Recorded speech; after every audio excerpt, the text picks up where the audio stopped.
Shalom. I want to give all honors and glories and praises to Yahweh, Bahashem, Yahweh Shai, Bahashem, Yahweh Kakodash. Yahweh, which is the one true name of the Heavenly Father.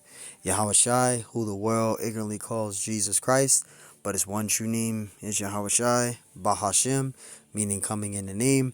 Ba means coming in. Ha means the. Shah means name. Rakah meaning spirit. Quadash meaning holy. Double honors to the elders and the apostles and bishops of Great Millstone, who will well and teach well. Double honors to Yahweh Bashim Ashai, first and foremost. Peace, blessings, salutations to the hopeful elect. Shalom to you, sincere brothers that are scattered abroad, pushing forth this word in truth and sincerity. And shalom to you, sincere sisters that's listening in silence, as the scriptures command you to do so.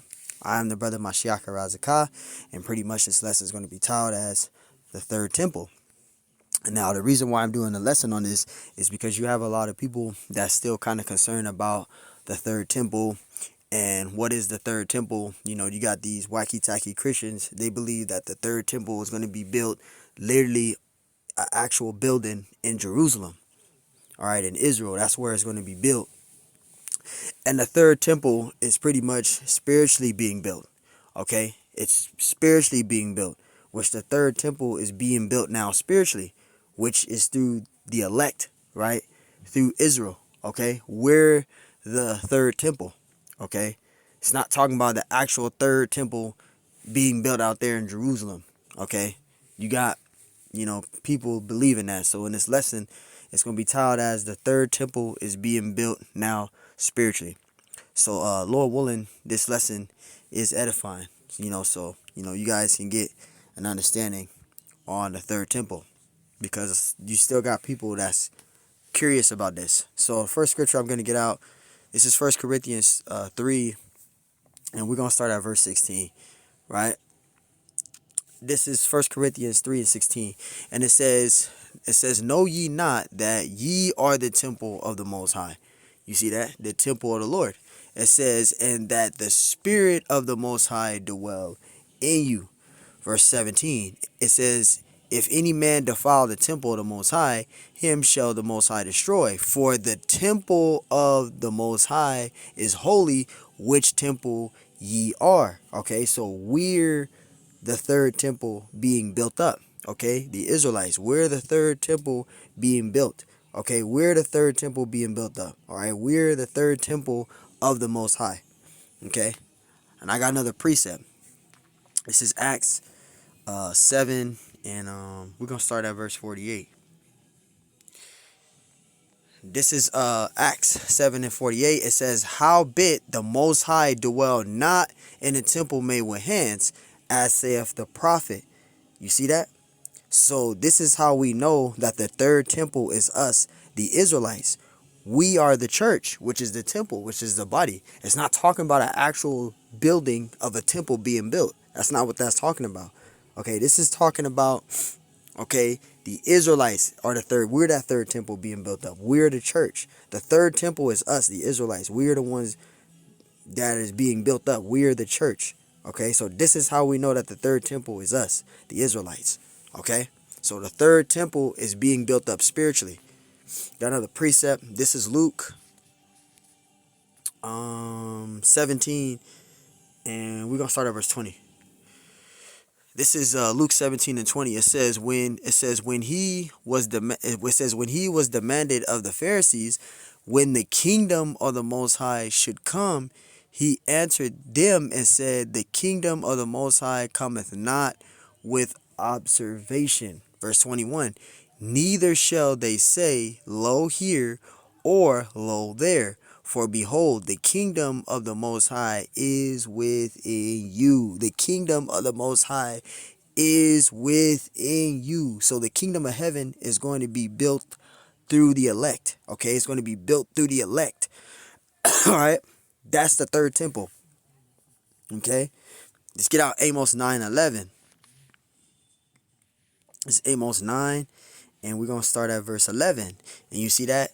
It says Amos 9:11.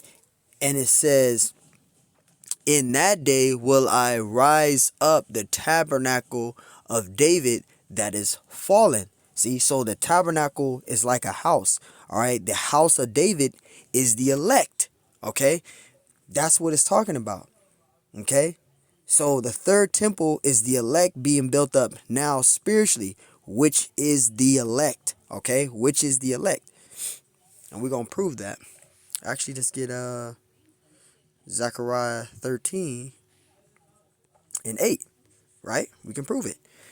It's to prove that this is Zechariah 13:8. And it shall come to pass that in all the land, saith the Lord, 2 parts therein shall cut off and die. Who are the 2 parts therein that shall cut off and die? That's talking about the 2/3. 2/3 of the nation of Israel is going to be destroyed.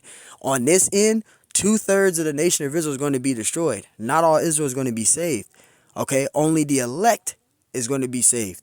All right, on this end, only the elect is going to be saved. That's why the scriptures said many are called, but few are chosen. The scriptures also say in Romans 9:27, right? It says a remnant shall be saved. Okay, not all Israel is going to be saved. Only a remnant is going to be saved. Okay, verse 9, and it says, and I will bring the third part through the fire. It says, and I will bring the third part through the fire and will refine them as silver is refined. You see that? So the refine is closing the breaches of the temple, which is the sealing of the elect. Okay, that's what that is. All right, and it says, and will try them as gold is tried. See, and will try them as gold is tried. The tribulations. All right, the tribulations right now with the hardships. All right, why would the breaches need to be refined? And we're going to give you why the breaches need to be refined. But we're going to read this, all right, because that might be in people's heads. And it says, they call on my name, and I will hear them, and I will say, it is my people, and they shall say, the Lord is my power. Okay, but the main point is why the breaches need to be refined, right? Let's get that. This is Isaiah 1:22. All right. It says Isaiah 1:22. It says, thy silver is become dross, right? Thy wine mixed with water. Okay. It says thy silver is become dross. All right. Because the silver become dross. All right. The silver become dross. Right. And that's the closing of the breaches. All right. The silver being dross. That's the closing of the breaches. All right. So that's why going back to Zechariah 13:9, right? We were mentioning about the silver, right? The refining of that silver, right? The refining of that silver, right? Which is the closing of the breaches. You see that? So the closing of those breaches, right? Is that dross there? The silver become dross. All right. So that silver that becomes dross in Isaiah 1:22, that's the closing of the breaches. Salakia, because I'm thinking all this in my head. But getting back to the main point, Ephesians 2:19. Salakia about that. This is Ephesians 2:19. It says, now therefore ye are no more strangers and foreigners, but fellow citizens with the saints and of the household of the Most High. So we're no longer strangers. Okay, we were strangers at one time, but we're no longer strangers. Ephesians 2:20, and are built upon the foundation of the apostles and prophets, right? And it says Yahushua Mashiach himself being the chief cornerstone. So the Gentile Israelites are now being built up with Yahushua being that cornerstone. That's why it's spiritually the temple being built up. Okay, let's continue. Verse 21, Ephesians 2:21. It says, now whom all the building fittily framed together groweth onto a holy temple in the Lord. And that word fitly, it goes into G4883, which means the members of the body. All right, the members of the body are joined together. Okay, and let me see if I can get that word fitly there. It goes into G4883. Right, when you go into the meaning of that word fitly there, you see that G4383, right? Strong's G4883. Sunard Malageo. Con. And when you go there, it says to join closely together, to frame together parts of a building, members of the body. You see that? Members of the body, right? And it says, because we're going to read this again, because I got a precept for this too. This is Ephesians 2:21. It says, in whom all the building fitly framed together growth onto an holy temple in the Lord, a holy temple in the Lord. You see that? So the members of the body are joined together, which is Yahweh Shai, which is the cornerstone. Okay? He's that cornerstone, right? Verse 22. And it says, in whom ye also are built together for the habitation of the Most High through the Spirit. And you see that?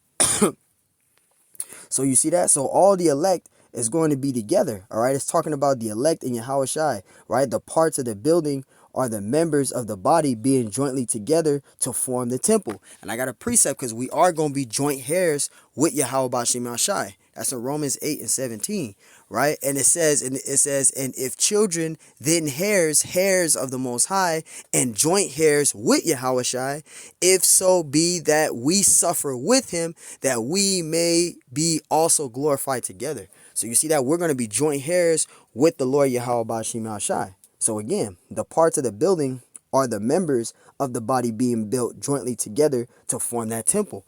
Okay, so the third temple is being built now spiritually. The Israelites, we're that third temple being built up. That's not talking about an actual temple. Okay, the third temple is spiritually being built, which we are the third temple being built up now spiritually. Okay, so we're the third temple being built up. So Lord willing, this lesson was edifying. I want to give our honors and glorious praise to Yahweh Bashim Ashai Bashim Kodash. And Lord willing, this lesson was edifying. On to the next one. Shalom.